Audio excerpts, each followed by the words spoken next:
Buenas tardes. Para concluir, vamos a continuar con el tema de medidas de mitigación. Vamos- Bueno, vamos a retomar un poquito algunos conceptos de lo que ya se explicó anteriormente, que son las fuerzas resistentes y las fuerzas actuantes. Aquí podemos ver el diagrama básico de cómo funciona un deslizamiento.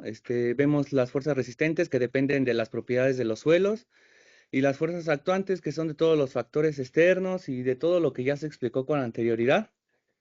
Esto da una relación del factor de seguridad, en el que se divide las fuerzas resistentes contra las fuerzas actuantes. Las fuerzas, esta relación debe de ser mayor a uno para garantizar la seguridad, y este es el objetivo que se busca con estas obras de mitigación, incrementar el factor de seguridad, ¿no? Ese es el objetivo principal.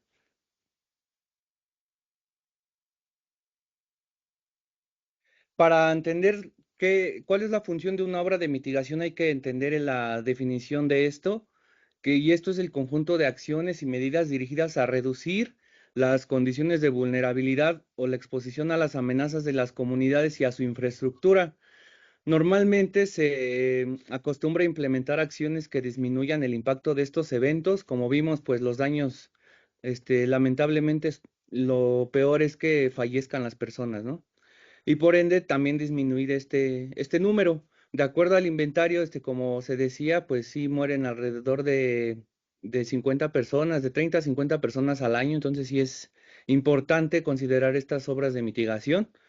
Algunos sinónimos para entender la mitigación son el moderar, el atenuar, aplacar, amortiguar, aligerar, suavizar y rebajar los impactos que producen estos deslizamientos, ¿no? O estas afectaciones.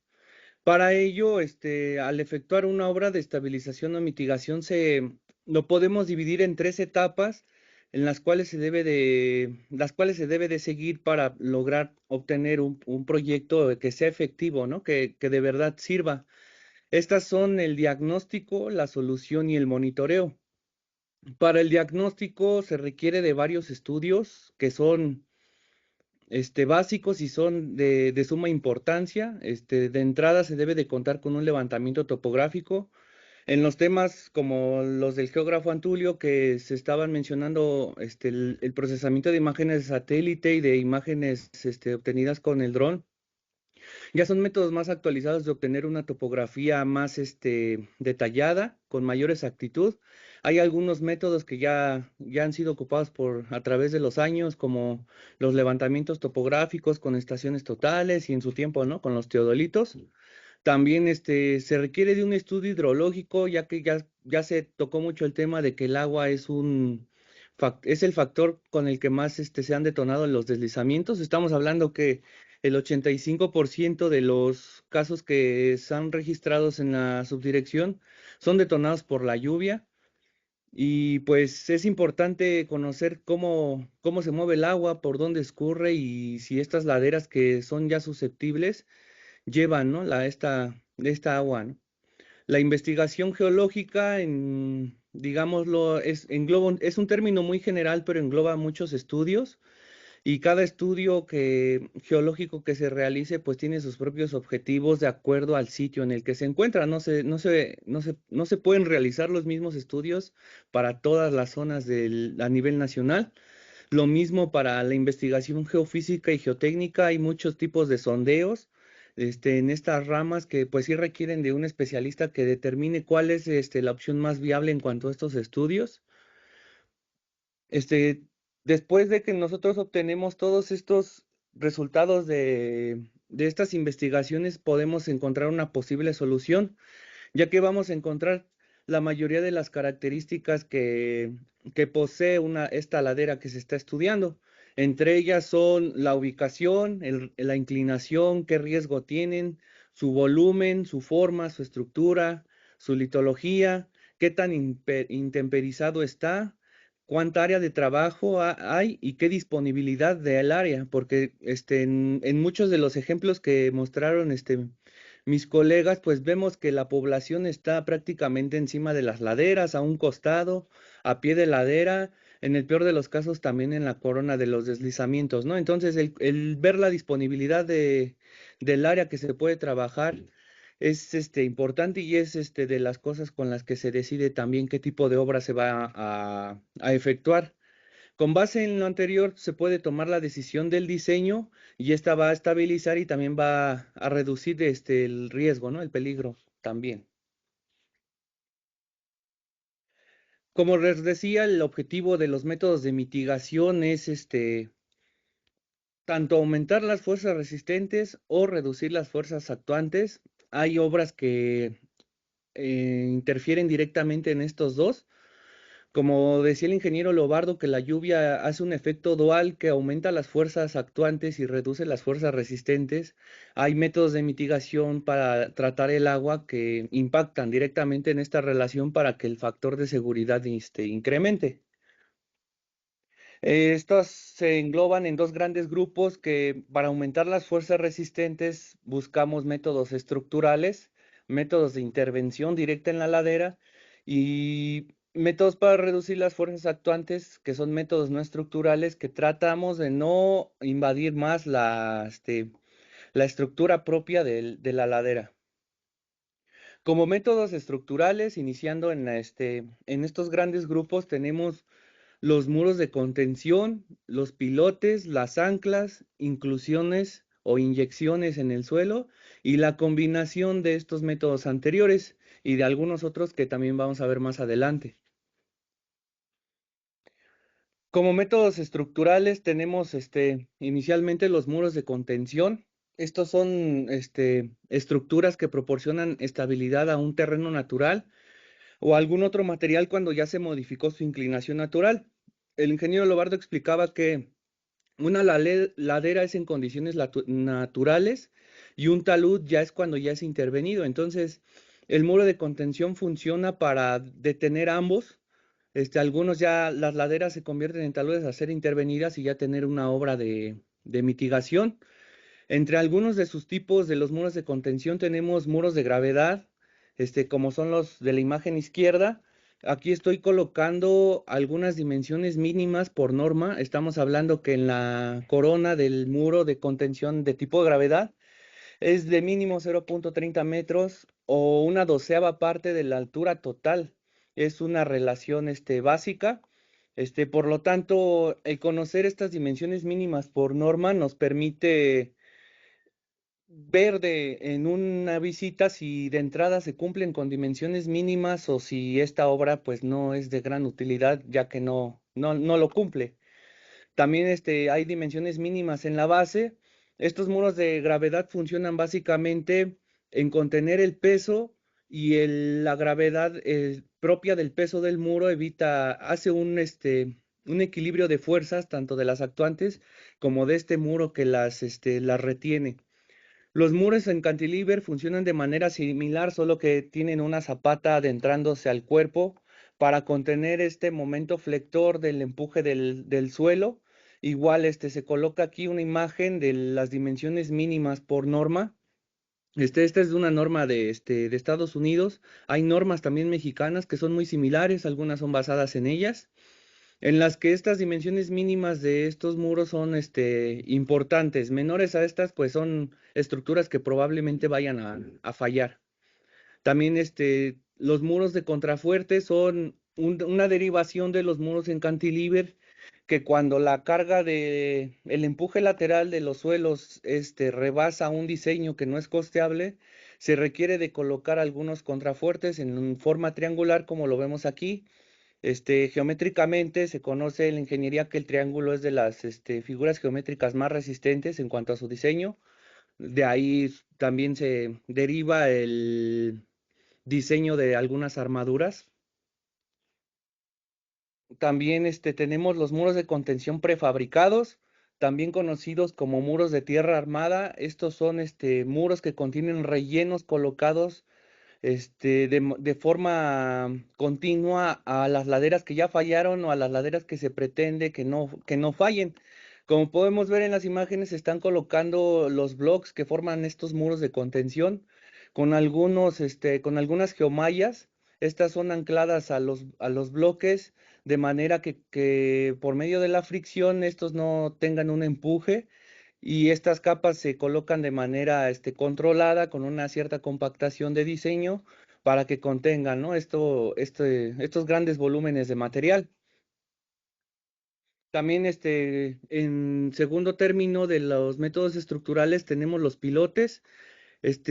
Hay pilotes para la transmisión de cargas de las estructuras al suelo a estratos resistentes en cuanto que sean más profundos, pero en especial para controlar y estabilizar los taludes, los pilotes también requieren de un diseño en esfuerzos laterales, no solamente en cargas hacia el suelo, sino momentos laterales los cuales van a ayudar a contener las masas que se están deslizando. Más adelante vamos a ver un ejemplo de una obra que se está ejecutando o se ejecutó en Tijuana, en donde se ocupó este método.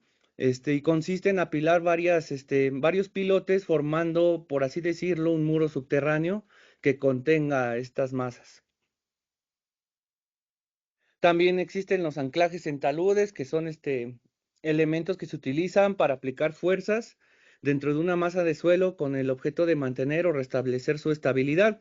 El principio básico de las anclas es compresión a través de este bulbo de concreto que vemos en la parte inferior izquierda y del dado de reacción que es la parte superior derecha, que es lo común que nosotros vemos, que son los tubos ya exteriores en los muros. Estos forman una prensa que comprime el material y evita que se desprenda. Para esto se requiere pues de un diseño ingenieril, conociendo la resistencia de los materiales a emplear como los que están en sitio. Aquí podemos ver algunas fotografías de los elementos que se ven en las estructuras, pero al interior ya vimos el desarrollo que es un tensor, y un bulbo de concreto que es el que retiene la masa de suelo. Estos son algunos métodos estructurales combinados como tal, porque el anclaje está en este caso, sobre un concreto lanzado y en este caso sobre un muro de contención y una parte de concreto lanzado también. Las inclusiones o inyecciones son métodos un tanto recientes. Consisten en inyectar a presión lechadas de cemento o microcemento ejecutadas en impregnación o una fracturación controlada del suelo. Esta presión va a fracturar el suelo, pero no a una manera de hacer que falle, sino de que este fluido entre en esas pequeñas fisuras y se forme, por así decirlo, una red que mejore la resistencia del suelo. Esto va a hacer que el suelo se comprima y también esta red de las fisuras que ya fueron rellenadas van a formar una red que se va a consolidar. Aquí vemos una fotografía de una vivienda que ocupó este método, en donde al hacer la excavación se ven la inyección y cómo se ramificó, ¿no? Este método consiste en introducir una tubería ya ranurada y al efectuar la inyección a través de esas ranuras sale el fluido que es como se ve en la fotografía, el tubo principal y sus ramificaciones que tuvo este. Aquí seguramente ya hubo algunas microfisuras que ya fueron rotas por la excavación, pero se logran ver todavía otras. Algunas de estas inclusiones o inyecciones también se ocupan para la renivelación de estructuras o algunos otros daños que ya no son tanto de los deslizamientos, pero hay masas que sí se logran estabilizar con este método. También tenemos el otro grande grupo de métodos no estructurales. Estos métodos no estructurales, como les decía, son básicamente no intervenir de manera directa a la ladera, pero sí hacer obras que ayuden a que las fuerzas actuantes no incrementen en este sistema. Inicialmente tenemos los drenajes externos. La función principal de estos es evacuar los excesos de agua que se acumulan en la superficie. Estos son solamente para la superficie y se trata de canales o zanjas que deben de estar revestidas, si no, no tendría una función de que canalicen, sino el agua se seguiría introduciendo al suelo. Se conoce como drenaje superficial y también evita la erosión y la sedimentación. Inicialmente se basan en desviar el agua para que no se alimente más la ladera que está propensa a deslizarse de este líquido para que no se deslice. Podemos ver aquí algunas fotografías de unas canalizaciones, de unos canales de concreto, los cuales pues ya tienen algunos daños, ¿no? Probablemente al fluir agua en estas canaletas, ya estas se introduce en estas pequeñas fisuras y entra de todas maneras al sistema. Aquí vemos cómo está la ladera, es la parte alta donde está revestida de un concreto lanzado. Ahí, aquí vemos un diagrama de cómo está una red de estos drenajes evitando que el flujo del agua llegue directo a a la zona inestable, sino más bien esta sea desviada a los laterales. No es detenerla ni contenerla, sino desviarla y dejar que fluya el agua, ¿no? Para ello, el ingeniero Lobardo también comentó mucho del nivel freático y es necesario también tener un drenaje interno atenuando esta curva del nivel freático para que la presión de poro disminuya. Estos drenajes igual, hay muchas normas, hay una norma de caminos que exige dimensiones mínimas para estos drenes. Estos deben de estar revestidos a través de un geotextil, evitando que también el suelo, al fluir el agua, el suelo no sea arrastrado en el agua y en el geotextil queden contenidos y solo salga el agua, como podemos ver en este dren, que solo está saliendo el agua, sale hasta, en algunas ocasiones, hasta muy clarita, muy limpia debido a estos geotextiles o a estas membranas que retienen el suelo. Aquí estamos viendo otra aplicación de drenaje interno. La profundidad de este drenaje depende mucho de los sondeos que se hayan efectuado, como veíamos al inicio de la investigación geotécnica, de a qué profundidad esté este nivel freático, también va a ser la profundidad a la que van a estar estas tuberías para lograr darle fluidez al agua, ¿no? Este método aquí vemos que hay una combinación de métodos de un drenaje interno con con un revestimiento de concreto lanzado, reforzado con malla electrosoldada, y aquí vemos igual otro aplicado igual sobre un concreto lanzado. Preguntaban si el escalonamiento de los taludes era un método de estabilización, y sí, sí lo es. Se le llaman bermas y terrazas. Este método consiste en ya sea construirlas o retirar material formándolas.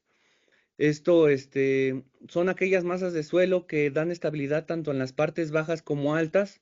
Estos ángulos de inclinación de las bermas son estudiados de acuerdo al ángulo de reposo del sitio, del material del sitio o del material colocado para colocar estos de escalones, así como también de su grado de compactación.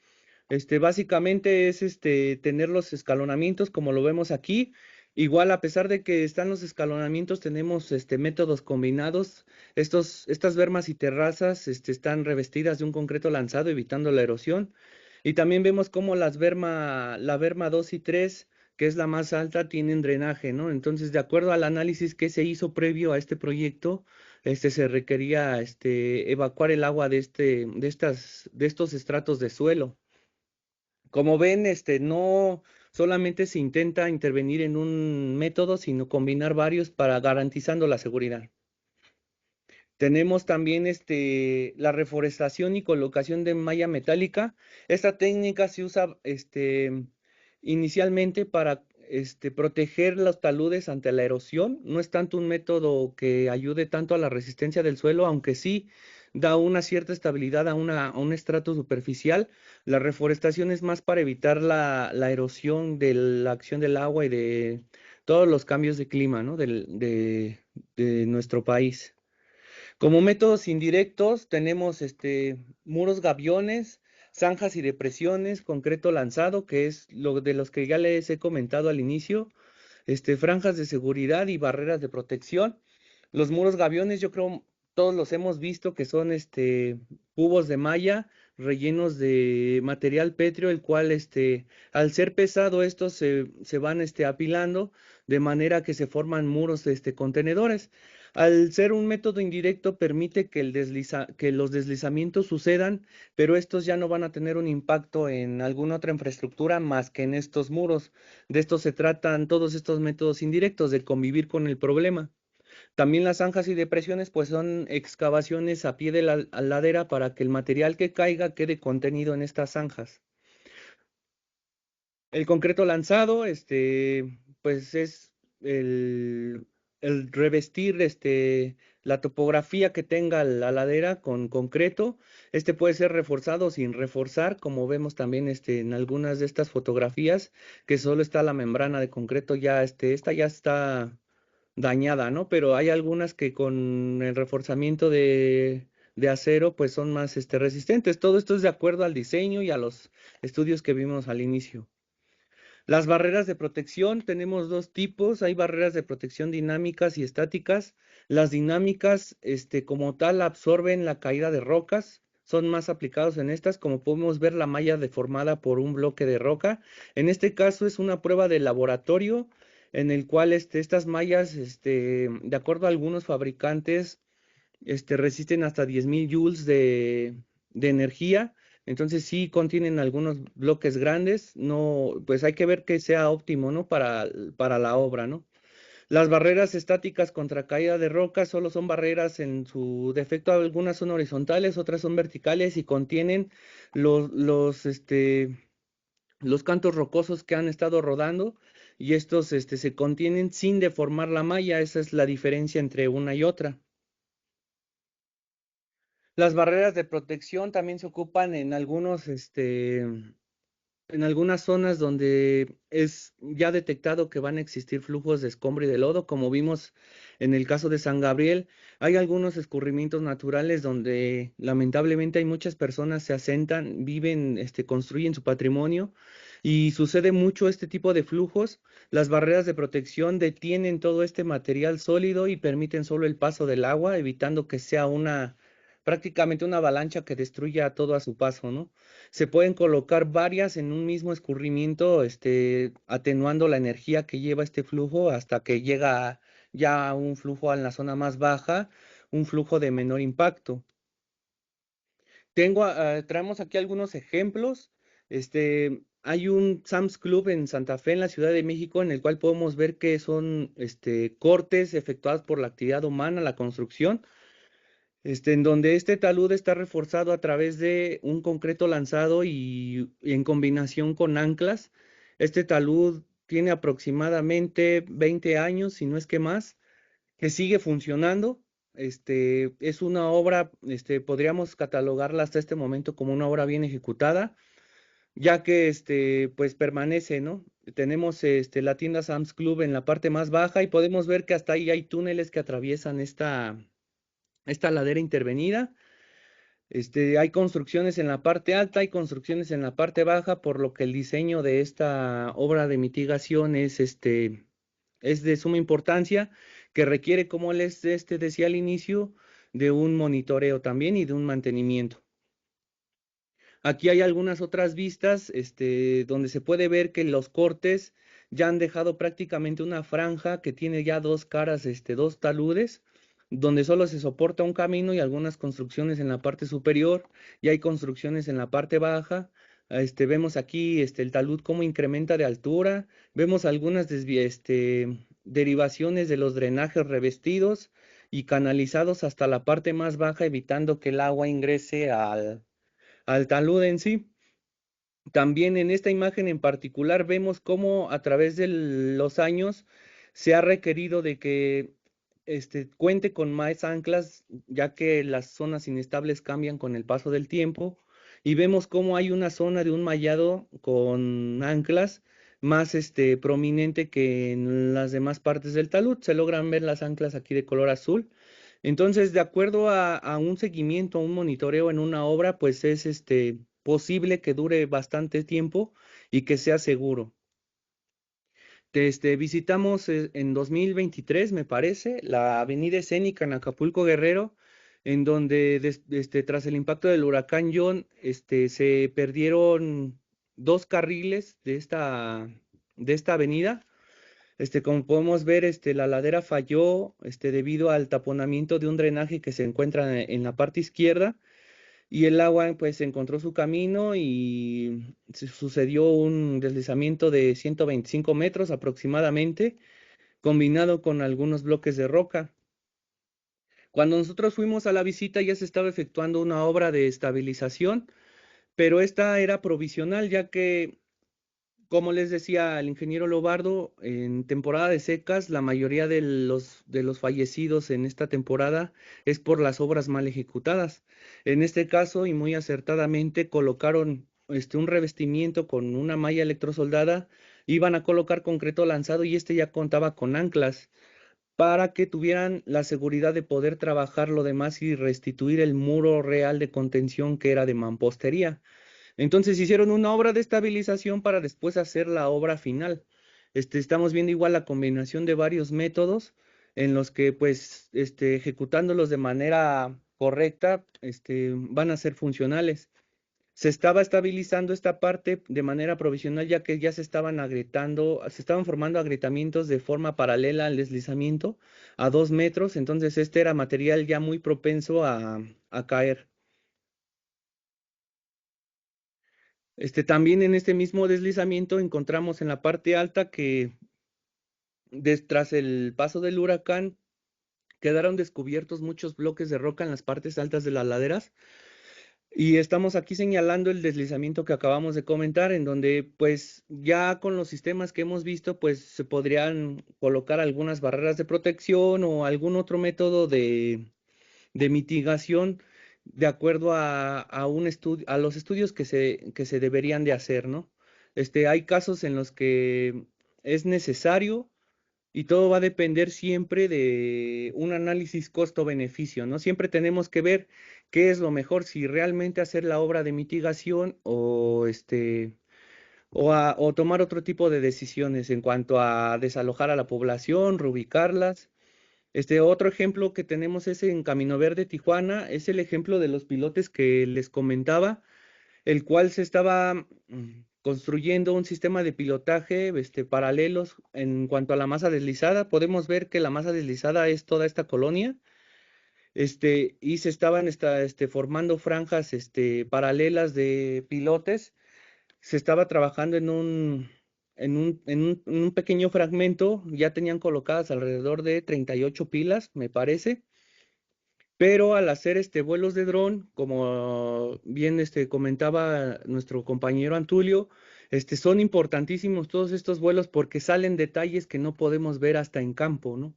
Ya alejándonos más de vista, se podían ver los agrietamientos a pesar de que ya estaba la obra de mitigación. Podemos ver cómo el suelo ya se estaba desprendiendo de este sistema de pilotaje. El suelo, ladera abajo, posterior a las pilas, se seguía moviendo. Aquí, podemos ver cómo el tipo de suelo seguía húmedo, el proceso constructivo. Sin embargo, el conocer todos los estudios que comentábamos al principio, el que la toma de decisiones conforme al un análisis costo-beneficio, a veces las decisiones políticas pesan más que un verdadero análisis costo-beneficio, y el aferrarse a obras de mitigación que no son viables, y que incluso van a ser más costosas que hacer una reubicación, a las familias afectadas, pues es muy importante, ¿no? Efectuar un análisis de este tipo. Aquí, igual, con las herramientas que ya se han, explicado en las presentaciones anteriores, en un modelo digital de elevación, podemos ver cómo en 2 años la masa se seguía moviendo y dentro de la masa movilizada estaba la obra de mitigación, ¿no? Entonces, vimos ejemplos de obras bien ejecutadas, estamos viendo aquí un ejemplo de una obra que no cumplió su objetivo, ¿no? La masa era tan grande que seguía movilizándose. Podemos ver aquí la diferencia a pie de ladera, cómo ya el material abultado era demasiado. Estamos hablando de cientos de metros en este deslizamiento. También tenemos un ejemplo del año pasado en Villas Parador, Zona de Diamante, en Chilpancingo Guerrero. Estamos viendo varios sistemas, bueno, varias obras de mitigación combinadas. Estamos viendo bermas y terrazas combinadas con un revestimiento de concreto lanzado, reforzado también con anclajes. Anclajes a una cierta distancia, de acuerdo al diseño que obtuvieron para ejecutar esta obra, la cual en una de sus fracciones falló y dañó 3 o 4 viviendas, no recuerdo bien. En fotos más cercanas encontramos que esta obra de mitigación no tenía mantenimiento. Como podemos ver, este revestimiento ya estaba quebrado, estaba fracturado, en el cual pues ya ingresaba agua, ya ingresaban también animales, fauna que también ayuda a que se siga reventando este material. Otra cosa importante que se nota en las fotografías es la presencia de vegetación, ya una presencia abundante, la cual pues en su crecimiento las raíces también reventaron esta capa de concreto lanzado. También en cuanto a sus drenes internos, por norma pues deben de tener una pendiente descendente, permitiendo la salida del agua, y varios de estos drenes tenían la pendiente invertida, por lo cual pues ya no estaban en un correcto funcionamiento, y vemos que lo que falló fue el revestimiento y no las anclas. Podemos ver en esta fotografía que las anclas siguen comprimiendo el material porque estas no cayeron. Lo que cayó fue el revestimiento y las anclas siguieron comprimiendo el material restante. En conclusión, bueno, tengo varias conclusiones. La primera es que, pues, es importante que durante la planificación y diseño de estas obras se efectúen los estudios, necesarios para así lograr un diseño adecuado. También se debe de realizar un análisis de riesgo para identificar y evaluar los riesgos potenciales asociados con la ladera y propios de la obra de mitigación. También algo muy importante y que hemos visto en muchas de las visitas es que se deben de ocupar materiales y técnicas de construcción adecuadas para la obra, teniendo en cuenta todas las condiciones de la ladera y los riesgos potenciales. No es lo mismo estabilizar un talud o una ladera que tenga una escuela a pie de ladera a una ladera que no tiene nada o que solo tiene una carretera, ¿no? Hay un orden de prioridades. También durante la construcción se debe de contar con la supervisión, este, con especialistas para asegurar que se cumplan estándares de calidad y seguridad. Tanto en el proceso de construcción como en la investigación previa, existen muchos laboratorios certificados, los cuales dan valores reales de estos análisis. Y también se debe de realizar siempre, sí o sí, en una obra, el monitoreo y el seguimiento continuo, después de la construcción para detectar cualquier cambio en la estabilidad de esta. Por mi parte sería todo. Agradecemos su atención y muchas gracias.